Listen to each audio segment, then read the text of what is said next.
mukhang may daw na 25 ang ipresent na testigo laban kay VP Sara. May 25 testigo nakahandang ipresenta ng House Prosecution Team sa VP Sara impeachment trial. Ilang high-profile witnesses pinag-aaralan na iharap din. Detalye sa report ni Arch 12, Miss Milky Regonan. Miss Milky. Lakay at Jackie, inahanda na ng House Prosecution Team ang kanilang lineup na testigo sa pagsisimula ng impeachment trial kay Vice President Sara Duterte. Ang kay House Prosecutor at Manila Representative Joel Chua, karamihan ay testigo sa alegasyon ng confidential funds at unexplained wealth. Ipinahiwatig din ni Chua na kinukonsidera ng prosecution idagdag ang mga high-profile witnesses pero tumangging kilalanin ang mga ito. Sabi ni Chua, meron na silang mga kinukonsider pero sa ngayon, hindi pa pwedeng i-disclose dahil pina-finalize pa lahat na mga ito.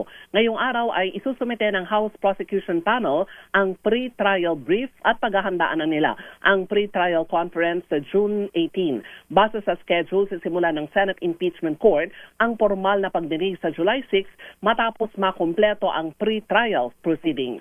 Ako si Milky Regonan, nag-uulat para sa DZRH, una sa Pilipinas, una sa Pilipino.